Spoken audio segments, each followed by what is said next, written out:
আসসালামু আলাইকুম। আশা করছি সবাই ভালো আছেন।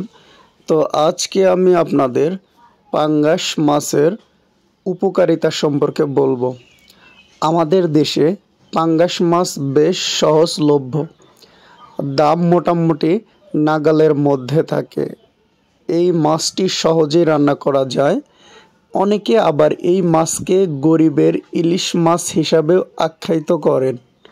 পুষ্টিবিদরা বলেছেন পাঙ্গাস মাছে অ্যামাইনো অ্যাসিড অনেক বেশি। এ কারণে পাঙ্গাসে থাকা আমিষের মান উন্নত। শস্যদানা, ফল, সবজির চেয়েও উচ্চমানের আমিষ আছে এই মাছে। পাঙ্গাসের মধ্যে থাকা অ্যামাইনো অ্যাসিড আমিষ তৈরির মৌলিক উপাদান। অ্যামাইনো অ্যাসিড কোষের দেওয়াল তৈরি করে দেহ বৃদ্ধি তৈরি করতে ভূমিকা রাখে। জন্ম থেকে 6 মাস, 6 মাস থেকে 3 বছর এবং 3 থেকে 10 বছর এই বয়সী শিশুদের বৃদ্ধির ক্ষেত্রে অ্যামাইনো অ্যাসিডের ভিন্ন ভিন্ন ভূমিকা আছে। আসুন জেনে নেই এই মাছের উপকারিতা। পাঙ্গাস মাছ খেলে কোলেস্টেরল কমাতে সাহায্য করে। পাঙ্গাস মাছে কম কোলেস্টেরল থাকে। যাদের শরীরে কোলেস্টেরল সমস্যা আছে তারা এই মাছ খেতে পারেন। অসমাপ্ত শরীরের উপাদান চর্বি যাদের বেশি থাকে শরীরে থাকা খারাপ কোলেস্টেরল পরিমাণ কমাতে সাহায্য করতে পারে। ফলে হার্টের সমস্যা কিছুটা প্রতিরোধ হবে। হার্টের রোগের প্রতিরোধ করে এই মাছের কিছু কার্ডিওভাস্কুলার সিস্টেমের সঙ্গে যুক্ত রোগ প্রতিরোধে সাহায্য করতে পারে।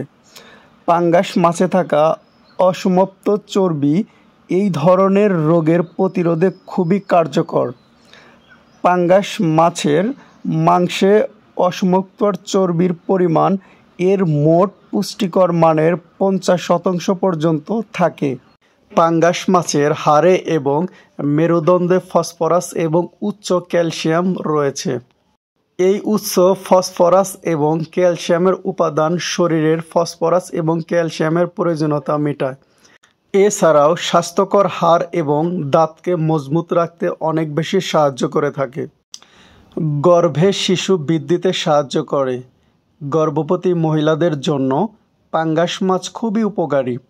গর্ভ অবস্থায় সন্তানের স্বাস্থ্য এবং বৃদ্ধির জন্য উপকারী হতে পারে এটি। এই মাছের প্রচুর ওমেগা-3 থাকার কারণে এটি গর্ভে থাকা সন্তানের স্বাস্থ্য অনেক সুন্দর রাখতে পারে। পেশি গঠনেও সাহায্য করে। যারা পেশি বাড়াতে ও শক্তিশালী করার জন্য ডায়েট করে তাদের জন্য পাঙ্গাস মাছ খুবই ভালো হবে। এর উচ্চ প্রোটিন খুবই কার্যকারী পেশি গঠনে। এর উপাদান পেশির ভর বাড়ায়, পেশি শক্তিশালী করে, পেশি শক্ত করে, শরীরের রোগ প্রতিরোধ ক্ষমতা বজায় রাখে। পাঙ্গাস মাছ খেলে আবার কিছু ক্ষতিও হতে পারে। যেমন পাঙ্গাস মাছ ভালো রাখার জন্য প্রিজারভেটিভ এবং অ্যান্টিবায়োটিক প্রচুর পরিমাণ ব্যবহার করা হয়। এতে করে সাধারণ মানুষ বাজার থেকে নিয়ে এসে রান্না করে খেলে অসুস্থ হতে পারে। মাছ ভাজা রাখার জন্য সেগুলো মেডিসিন দিয়ে রাখা হয়, আর সেইগুলো মাছ খেলে অনেক বেশি দেহের জন্য ক্ষতিকারক হয়। তাই আমরা বাজার থেকে মাছ কিনলে সেটা ভাজা বা জীবিত মাছ কিনব। পাঙ্গাস মাছের উপকারিতা ও অপকারিতা আশা করি বুঝতে পেরেছেন। যেসব মা নিয়মিত মাছ খান তাদের বুকের দুধের মধ্যে DHA পর্যাপ্ত পরিমাণে পেতে পারে। ফলে 9 থেকে 10 বছরের শিশু পর্যন্ত ওমেগা-3 এবং DHA গ্রহণ করলে পরবর্তী জীবনে শিশুদের বৃদ্ধি, বিকাশ, স্মৃতিশক্তি ও মেধার বিকাশ হয়ে থাকে। এ হলো পাঙ্গাস মাছের তেল বা চর্বির উপকারিতা। মাছ বলতেই কিছু উপকার এবং কিছু ক্ষতি হয়ে থাকে। বিশেষ করে পাঙ্গাস মাছ খেলে বেশিরভাগ সময়ই উপকারী হয়ে থাকে।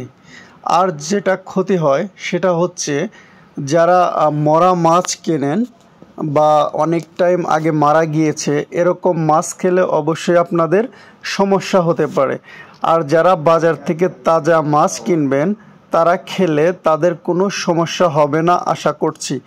কারণ আমি নিজেই সবসময় পাঙ্গাস মাছ খেয়ে থাকি, আর পাঙ্গাস মাছ তাজা মাছ খেলে স্বাস্থ্যের ক্ষতি হবে না, স্বাস্থ্যের উপকারী হবে। যারা বিশেষ করে সন্তান গর্ভে থাকিবে তারা আরও বেশি বেশি পাঙ্গাস মাছ খেলে দেখবেন আপনার গর্ভের সন্তান অনেক ভালো বৃদ্ধি থাকবে এবং সুস্বাস্থ্যকর অধিকারী হবে। সেই জন্য আপনাদের আমি রিকোয়েস্ট করব, আপনারা যারা পাঙ্গাস মাছ দেখলে ঘৃণা করেন তারা অবশ্যই আপনারা পাঙ্গাস মাছ খেতে পারেন, কারণ এই পাঙ্গাস মাছে অনেক উপকরণ রয়েছে। আমরা যারা পাঙ্গাস মাছ খেতে চাই না তারা আপনারা খেতে পারেন, একবার খেলে দেখবেন আপনাদের অনেক বেশি ভালো লাগবে।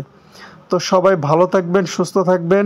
এখানে ভিডিওটা শেষ করছি এবং আমার এই চ্যানেলে সবসময় ফুড রিলেটেডই ভিডিও পাবেন।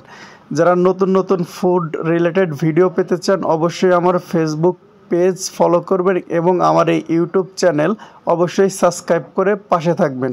ধন্যবাদ সবাইকে। আসসালামু আলাইকুম।